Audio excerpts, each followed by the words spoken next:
Hola, mi nombre es Paloma Sánchez Pello, directora del Departamento de Competitividad y Sostenibilidad de la Federación de Industrias de Alimentación y Bebidas, que la conocemos como la FIAB.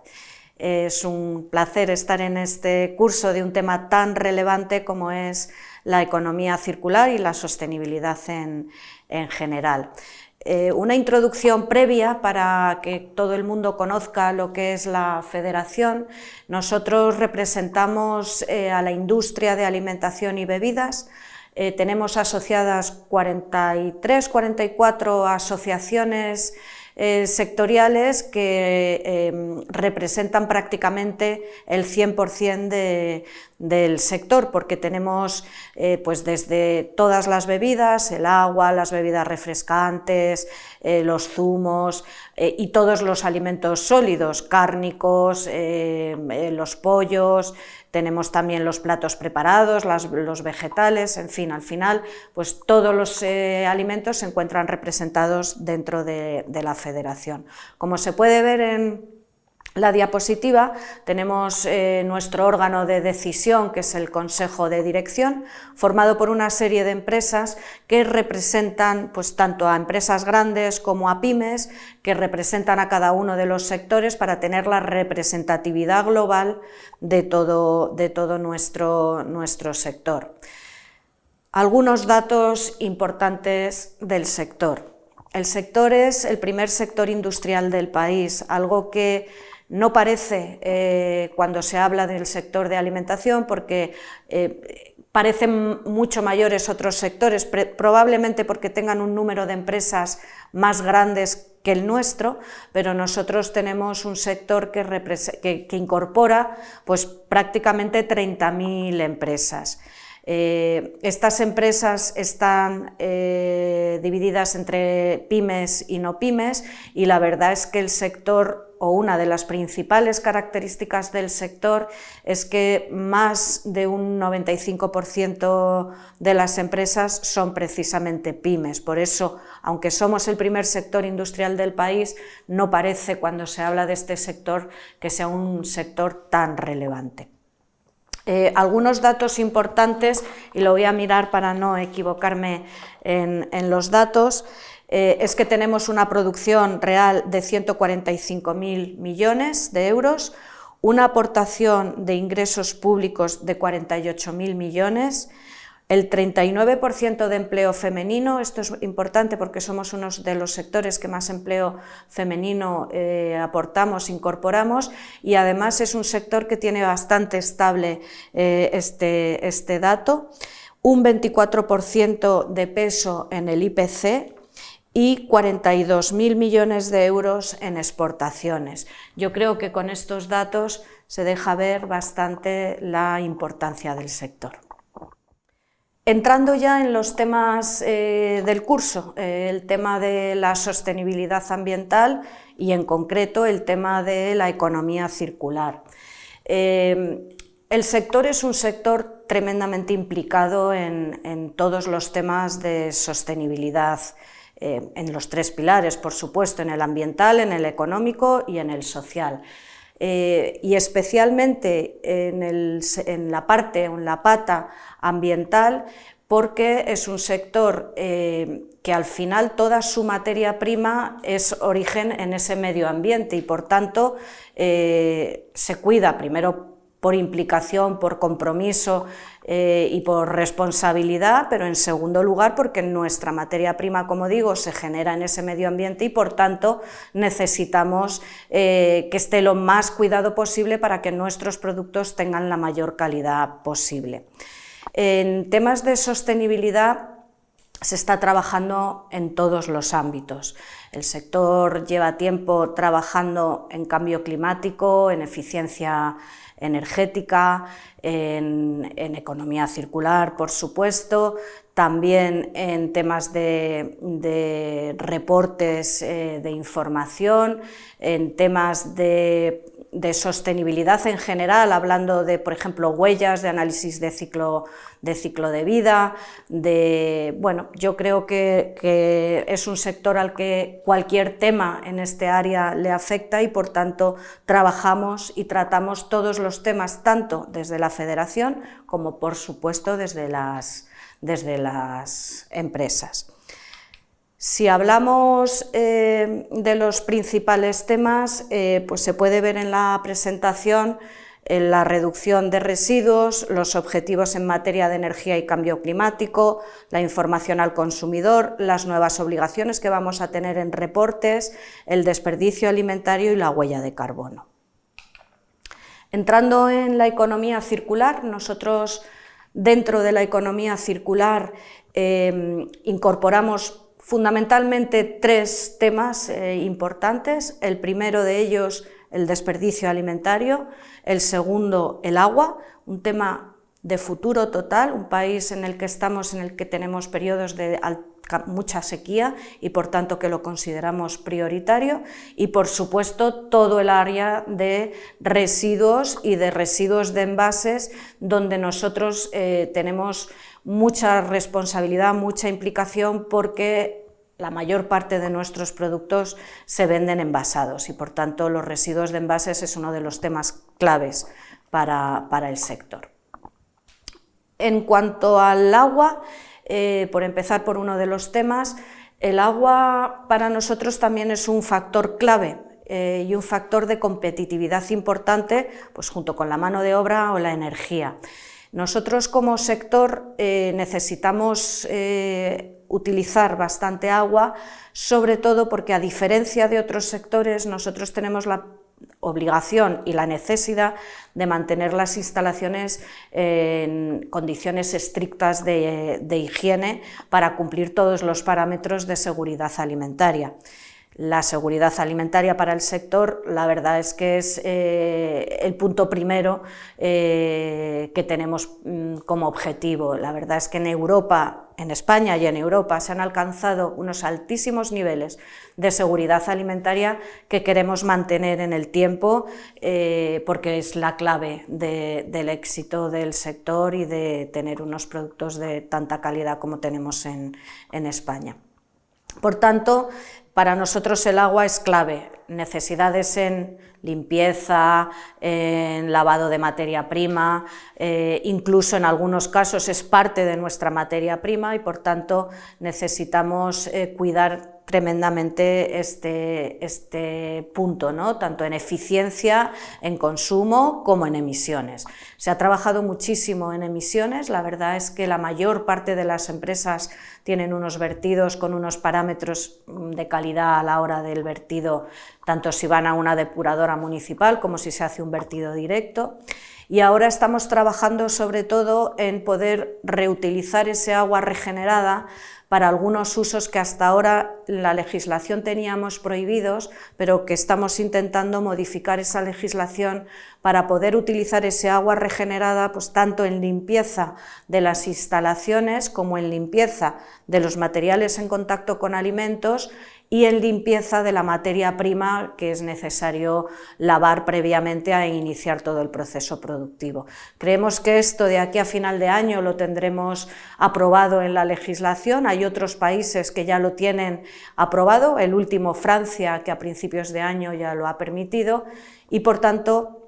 es un tema que creemos que va a ayudar mucho a hacer unas reducciones en el consumo de hasta un 25%. Así que esperemos que a final de año se pueda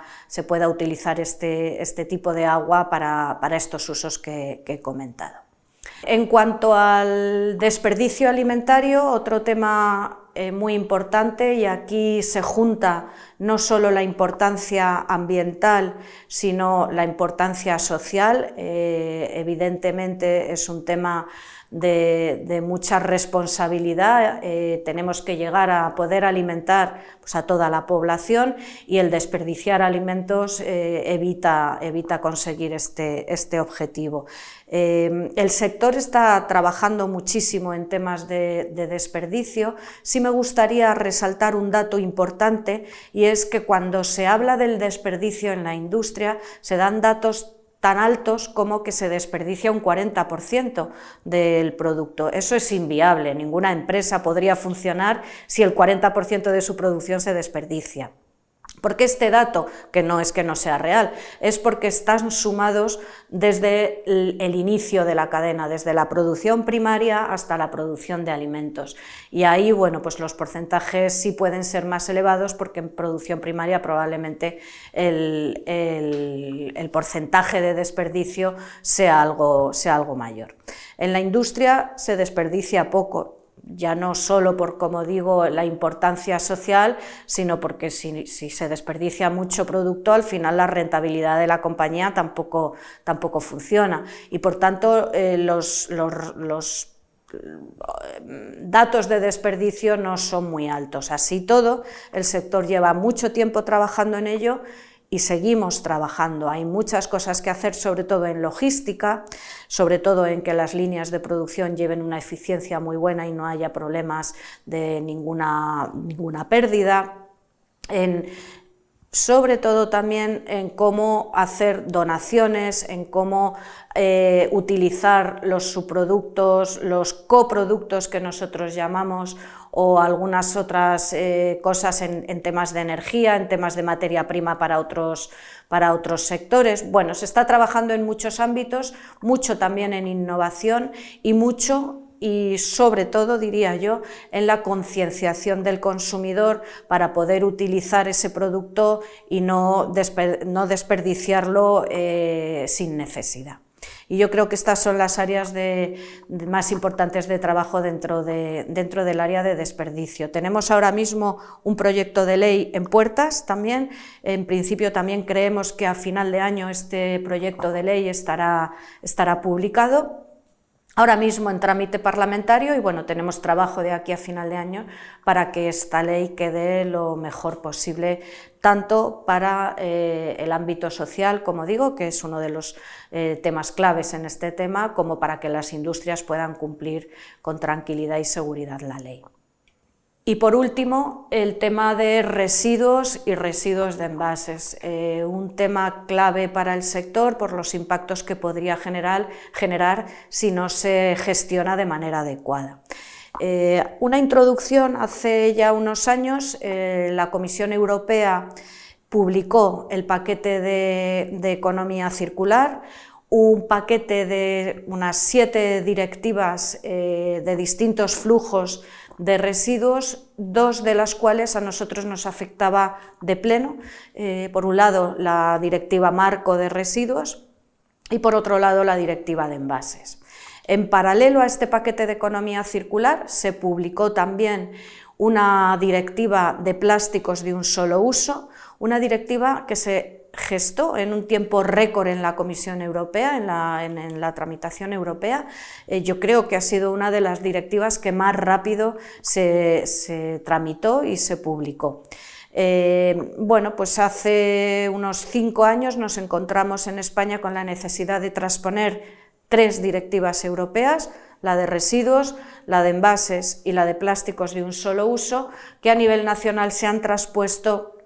a través de 2 normas, una ley, la Ley de Residuos, y un Real Decreto, el Real Decreto de Envases, donde en la Ley de Residuos se incorpora la Directiva de Residuos y una parte importante de la Directiva de Plásticos de un solo uso, y en la otra, en el Real Decreto de Envases, se incorpora la Directiva de Envases y una pequeña parte de la Directiva de Plásticos de un solo uso.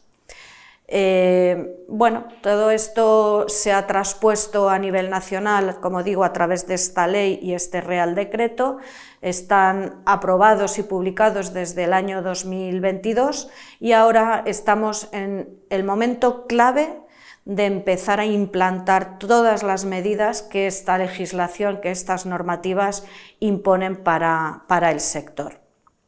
Voy a resumir los temas claves que recogen para nosotros, claves y novedosos que recogen para nosotros estas 2 normas. Por un lado, la responsabilidad ampliada del productor. Aquí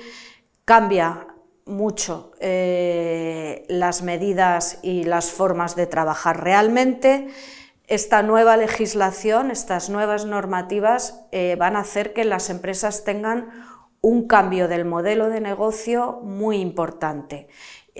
Van a tener que empezar a trabajar de otra manera. ¿Por qué? Bueno, porque esta responsabilidad ampliada del productor incorpora objetivos tremendamente exigentes en reciclado, incorpora obligaciones que no se tenían hasta ahora en la gestión de los residuos comerciales y en la gestión de los residuos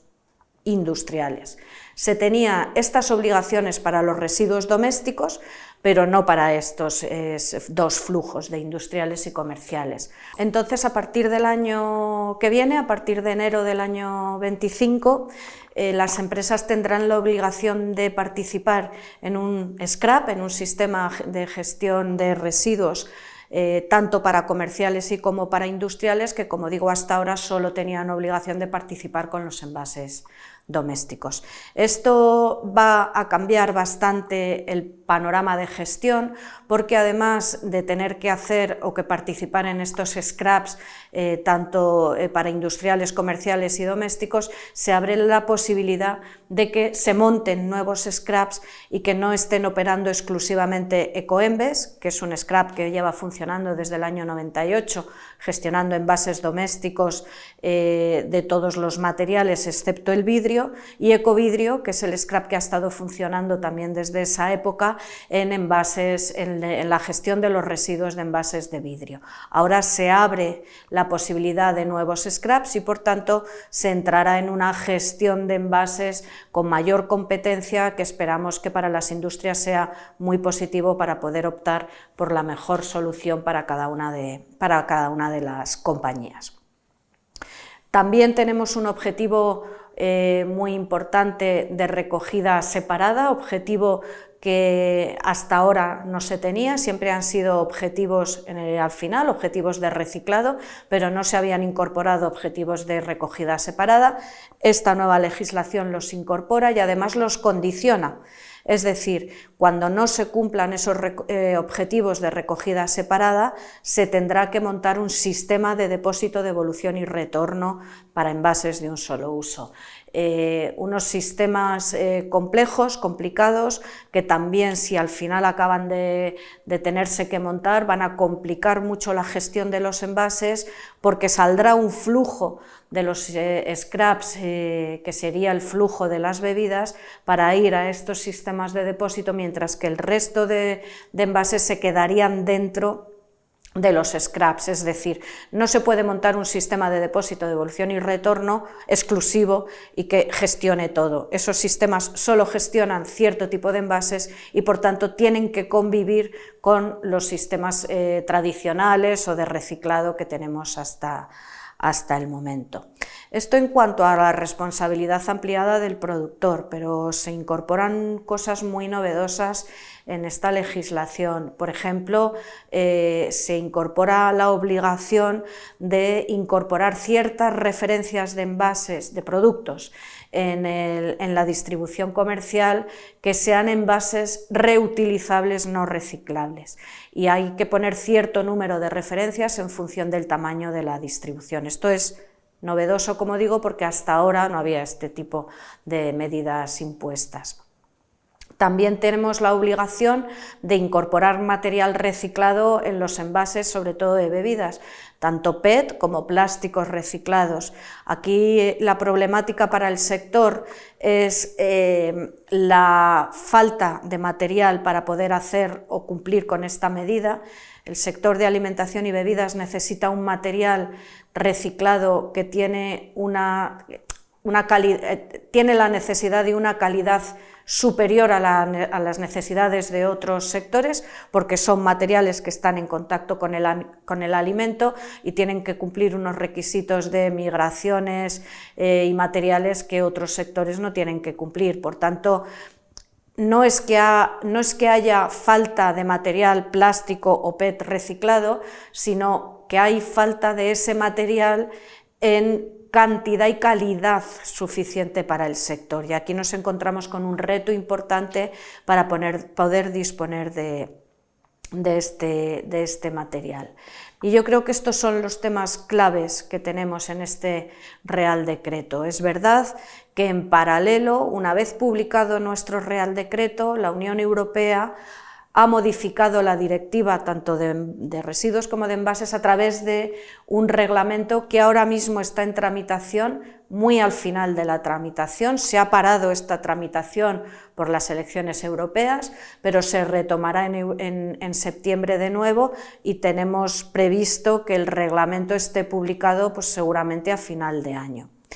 ¿Qué es lo que está pasando? Pues que no siempre están en concordancia las medidas que impone el Real Decreto con las que va a imponer este reglamento. Y aquí sí que hay un problema de armonización importante y de contradicciones entre ambas normas que pueden perjudicar mucho, yo creo que a nuestro sector, pero a cualquier otro sector que esté afectado por esta normativa. ¿En qué cosas claves se contradice o no son compatibles el Real Decreto y nuestro reglamento? Nuestro Real Decreto y el Reglamento Europeo, pues fundamentalmente en dos. Hay más, pero fundamentalmente en dos. Primero, en los objetivos de reutilización, como he dicho, en nuestro Real Decreto se exige poner unas referencias de productos en reutilizable en la distribución comercial. Sin embargo, el reglamento, y se obliga además a partir del 1 de enero del año que viene, del 1 de enero del año 25. Sin embargo, el reglamento establece un objetivo de un 10% que se tiene que cumplir, creo recordar que en el 2030 o unos años después, con lo cual tenemos un desfase tanto en tiempo como en la propia medida. Son diferentes medidas que luego habrá que compatibilizar. Estamos pidiéndole al Gobierno que por favor retrase la entrada en vigor de esta medida para poder acoplarse y armonizar igual que está la norma europea. Y la segunda es el marcado. Aquí en España se obliga también a partir del 1 de enero del 25 a establecer un marcado de los envases en función de dónde te tienes que desprender de este material, de este residuo de envase, en qué contenedor o a qué contenedor lo tienes que tirar una vez usado el producto. Sin embargo, en Europa están trabajando en indicar más bien el material del envase para que cada consumidor sepa dónde tiene después que desprenderse de él. En España, como digo, la obligación es en enero del 25, en Europa van a trabajar cómo hacer este marcado durante 3 años y medio una vez publicado el reglamento. Otra vez pedimos al Gobierno que por favor acompase las medidas nacionales con las europeas, porque si no vamos a tener una importante pérdida de competitividad en nuestras empresas españolas cuando son medidas que hay que hacer con tranquilidad, muy analizadas y muy estudiadas, porque requieren inversiones muy altas. Yo con esto creo que he dado una visión general de cómo se encuentra el área de economía circular en el sector, y ahora voy a pasar la palabra a Daniel Estalayo. Daniel es el responsable en economía circular, en sostenibilidad, pero en concreto en este tema, en economía circular de FIAP, y él ya va a entrar en algún detalle más concreto, tanto del Real Decreto como del Reglamento de Envases. Muchas gracias. Hola, bueno, continuando con lo que ha comentado Paloma Sánchez, la directora de Competitividad y Sostenibilidad de FIAP, vamos a entrar un poco más en detalle de todo lo que recoge y abarca el Reglamento Europeo de Envases. Como ha comentado previamente Paloma, el año 2022 fue un año muy importante porque marcó un hito a la hora de aprobar tanto la Ley de Residuos, que es la Ley 7/2022, tanto el Real Decreto 1055 también del año 2022, y tanto la Ley de Residuos como el Real Decreto recogían una serie de consideraciones que ha explicado muy bien previamente Paloma, algunos de los hitos más importantes también por señalarlos, por ejemplo, la aprobación del impuesto al plástico que entró en vigor en el año 2023 y todos los artículos relativos al SDDR, a los diferentes objetivos en materia de reutilización y etiquetado que ha comentado Paloma. El punto clave del año 2022 fue que, además de aprobarse este Real Decreto a finales de año, también a finales de año vimos cómo se aprobaba una propuesta de reglamento europeo que modificaba la Directiva Marco de Residuos que había previamente. Nosotros desde el sector acogimos positivamente la aprobación de un Real Decreto, de un reglamento, porque el reglamento establece unas mismas reglas de juego para toda la Unión Europea, ya que los reglamentos, a diferencia de las directivas, son de directa aplicación para todos los Estados miembros. Entonces, por esa parte, nosotros consideramos que era un hito bastante importante a nivel de Europa, sobre todo para la regulación en materia de envases y de residuos de envases. A la hora de los diferentes procesos y trámites que ha habido tanto por parte de la Comisión como por parte del Consejo como por parte del Parlamento, hemos ido viendo que la tramitación ha sido muy tediosa y ha sido muy dura, pero a la hora de establecer los diferentes objetivos, como podemos ver en la presentación, estos objetivos que recoge el Reglamento Europeo requieren de la adaptación de la normativa que tenemos en España. Por ejemplo, de algunas normativas, como ha comentado Paloma, relativas al etiquetado, ya que este Reglamento Europeo afecta a todos los envases, da igual el material utilizado y a todos los residuos de envase, independientemente de su uso y de su procedencia. El problema es que el sector de alimentación y bebidas es uno de los sectores que más envases pone en el mercado, lógicamente. Hay muchos otros sectores también muy afectados por esta norma, pero nosotros somos uno de los que estamos principalmente afectados. Y esto abarca, y es muy importante decir esto, a todo el ciclo de vida del envase. Además de los artículos referentes al etiquetado y a los objetivos de reutilización, vamos a destacar alguno también que nos consideramos un poco importante, como por ejemplo la eliminación, que esto es un hito bastante importante, de algunas de las sustancias que en Europa se consideran, las denominan como sustancias preocupantes, que son por ejemplo el bisfenol o los PFAs. Son sustancias que estaban previamente y se podían recoger en algunos envases, y ahora Europa establece muy bien la eliminación con el paso del tiempo de estas diferentes sustancias, para que al final los envases, pues como ha comentado Paloma previamente, tengan la mayor seguridad alimentaria posible, sobre todo porque son envases que están en contacto con alimentos. Otro de los artículos muy importantes que recoge este reglamento es el famoso anexo 5. En el anexo 5 se recogen una serie de formatos de envase que con el paso del tiempo quieren ir eliminando. Por poner un ejemplo, muchos de ellos son los envases de plástico de un solo uso, pero hay otro hito importante, y es que finalmente una cosa que nosotros estábamos luchando, que queríamos que se mantuviese, eran los envases de agrupación. Los envases de agrupación son fundamentales para el sector, porque ahora mismo, para empezar, no hay disponibilidad de otro tipo de envases que permita lo mismo. Es decir, no tenemos un envase de agrupación, por ejemplo, de un film que permita agrupar a la hora de transportar diferentes o bebidas o productos alimenticios. Otra cosa que recogemos con satisfacción, y esperamos que la fase final del reglamento se mantenga, es permitir el uso de monodosis siempre que no sean que provengan de plástico de un solo uso. Por ejemplo, tenemos muchos sectores que utilizan monodosis del papel y están firmemente implicados con la economía circular y con la reducción del plástico, pero queríamos seguir permitiendo el uso de las monodosis, para empezar, porque establecen un formato totalmente aceptable para mantener la seguridad alimentaria, para evitar el contacto con alérgenos y sobre todo para transferir el producto alimentario a su consumidor final. Además de estos artículos, pues también recoge algunas obligaciones relativas, por ejemplo, al SDDR y demás, pero sí que tenemos cierta preocupación porque hay ciertos considerandos que recoge el reglamento que permiten el establecimiento de una legislación secundaria en los países. Nosotros pensábamos que con este reglamento íbamos a tener unas mismas reglas de juego siempre en el sector, y con las normativas que se aplican en España,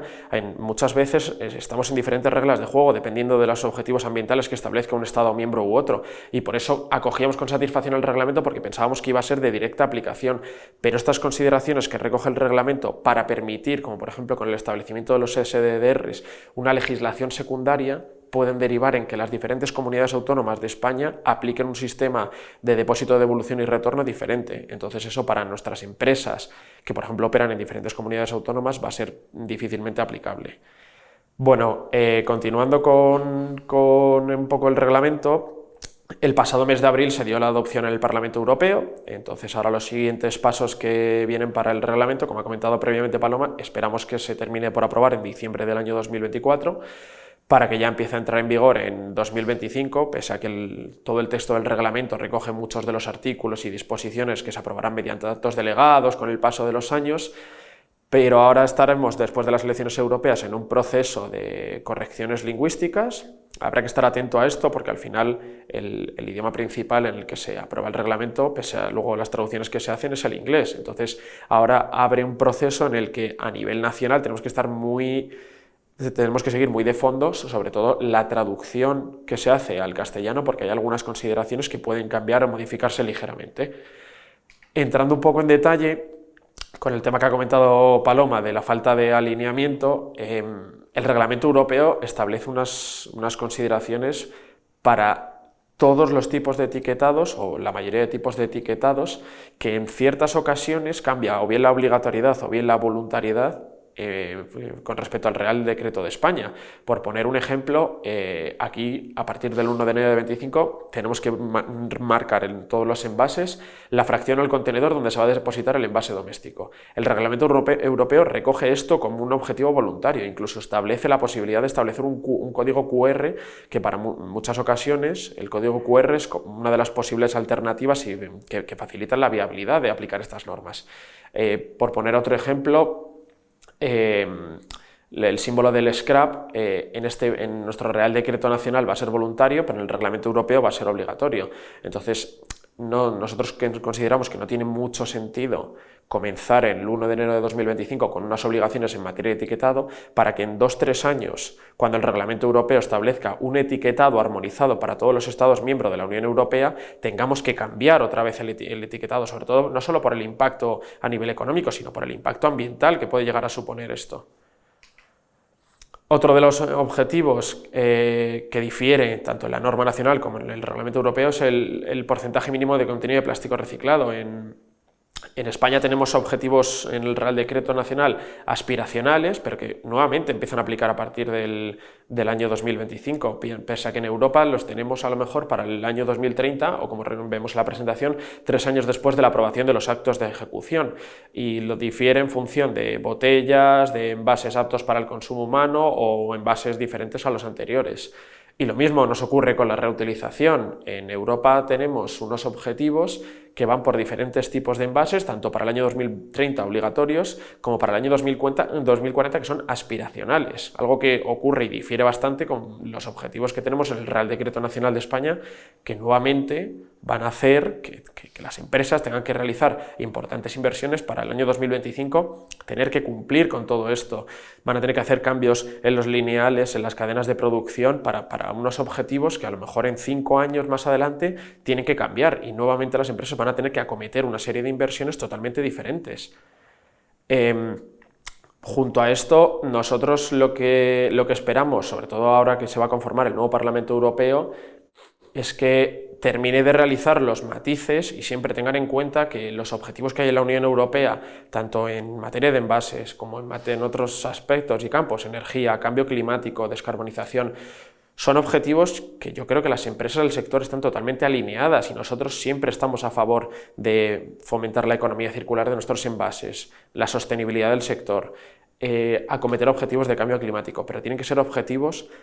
alcanzables, que no supongan una pérdida de competitividad y sobre todo que no supongan una pérdida de competitividad contra los terceros países. Muchas veces estamos enfrentándonos a legislaciones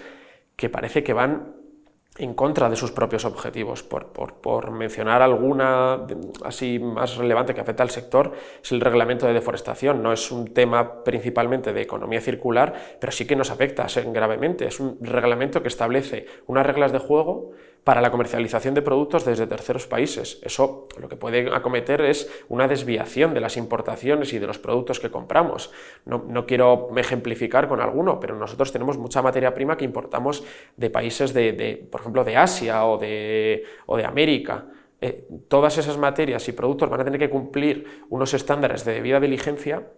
que en Europa se exigen, pero el resto de países de fuera de la Unión Europea y de terceros países no lo exigen. Eso para el sector es una pérdida de competitividad brutal porque va a suponer un aumento de los costes económicos que a lo mejor puede terminar por desviar la producción y por ello pensamos que este reglamento europeo desde luego es una gran oportunidad, pero de verdad que el Gobierno de España tiene que intentar hacer el ejercicio de poner los objetivos en la mesa y decir, ¿realmente estos objetivos son cumplibles y a lo mejor no podemos acompasar unos objetivos con otros? Si al final el Real Decreto Nacional se tiene que adaptar al Reglamento Europeo. El Real Decreto surge a raíz de la Directiva de residuos que había en Europa, que ahora nuevamente se está revisando. Se está revisando con unos objetivos de reducción del desperdicio alimentario, por poner un ejemplo que ha comentado Paloma previamente, que son diferentes al proyecto de ley nacional. El proyecto de ley nacional recogemos unos objetivos en materia de desperdicio alimentario realmente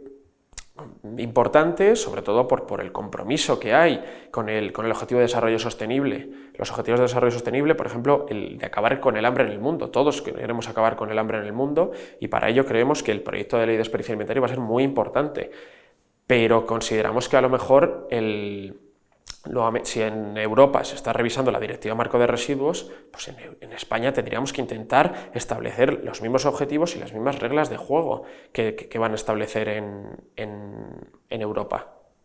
Bueno, yo creo que hemos hecho un repaso a todos los temas que tenemos encima de la mesa, tanto en economía circular principalmente como en sostenibilidad. El sector es un sector que se enfrenta a muchísimas regulaciones, es un sector considerado un sector hiperregulado, pero a la vez es un sector estratégico y es un pilar fundamental para la sociedad, tanto por los datos que ha comentado Paloma previamente de producción, de empleo femenino, de aportación al IPC, de exportaciones, de creación de empleo en general, sino porque además alimentamos a la población. Durante la pandemia fuimos considerados uno de los sectores prioritarios, junto a seguridad, junto a sanidad. Nosotros sabemos que somos un sector muy transversal, que hacemos muchas labores, producimos diferentes tipos de materias primas, vamos desde la producción primaria hasta el consumidor final, colaborando, claro, siempre con la distribución, pero por ello consideramos que está claro que tenemos que regularnos, hacer las cosas bien y sobre todo tener unos objetivos claros de economía circular. Desde el año 1998, cuando se aprobó la primera ley, se han alcanzado unos objetivos brutales de reducción de residuos y de reducción de residuos de envases, pero por ello creemos que tanto con la legislación que va a venir este año, que es el Reglamento Europeo de Envases, como con las que ya vienen previamente, como son la Ley de Residuos y el Real Decreto de Envases, como las que vendrán, como puede ser la adaptación del Real Decreto de Envases o la Ley de Residuos o futuras directivas, creemos que para que el sector siga operando con competitividad, con firmeza, sigamos aportando un gran valor añadido, producción real y podamos dar un empleo firme y seguir alimentando de la mejor forma posible a la población, tenemos que tener unas reglas de juego que nos permitan operar de la mejor forma, establecer unos objetivos claros y siempre colaborando con las administraciones públicas. Siempre defendemos desde FIAP como desde el sector la importancia que supone contactar con los operadores económicos, que son a los que les va a aplicar la ley a la hora de establecer los objetivos. Nosotros estamos firmemente comprometidos con la economía circular y con la sostenibilidad, pero creemos que a la hora de legislar y de establecer objetivos, tanto vinculantes como aspiracionales, se debe contactar con los operadores económicos, con las empresas, con las pymes, que como os ha comentado previamente, el sector es un 95% de pymes, pero España es un país de pymes. Vamos a contactar con las empresas, con los operadores, para conocer cuál es su situación, si pueden establecer diferentes objetivos aspiracionales, qué metas quieren lograr, qué objetivos a largo plazo, ya sea en descarbonización, en economía circular o en sostenibilidad, pueden acometer, y a raíz de eso vamos a establecer normas de juego que nos permitan tanto mantener la competitividad frente a otros países Estados miembros como frente a países terceros de fuera de la Unión Europea. Bueno, creo que con este repaso que hemos hecho a todo lo que tenemos encima de la mesa, veis que tenemos mucho trabajo por hacer. Tened fe de que desde el sector y desde la federación, desde el sector que representamos, vamos a trabajar y seguimos trabajando hacia una economía circular, porque es uno de nuestros principales hitos y también uno de los principales aspectos que tenemos recogido en nuestros propios códigos, tanto pues, como sabemos, la sostenibilidad abarca todo el ESG, la parte ambiental, la parte de gobernanza y la parte social. Nosotros tenemos esto ya implementado y las empresas lo tienen implementado en sus planes de acción y en sus planes de actuación. Así que tened claro que nosotros desde el sector y desde FIAP vamos a tramitar y trasladarnos hacia una economía cada vez más circular. Así que nada, muchísimas gracias y esperamos que tanto el curso como la charla os haya resultado de interés y os haya servido.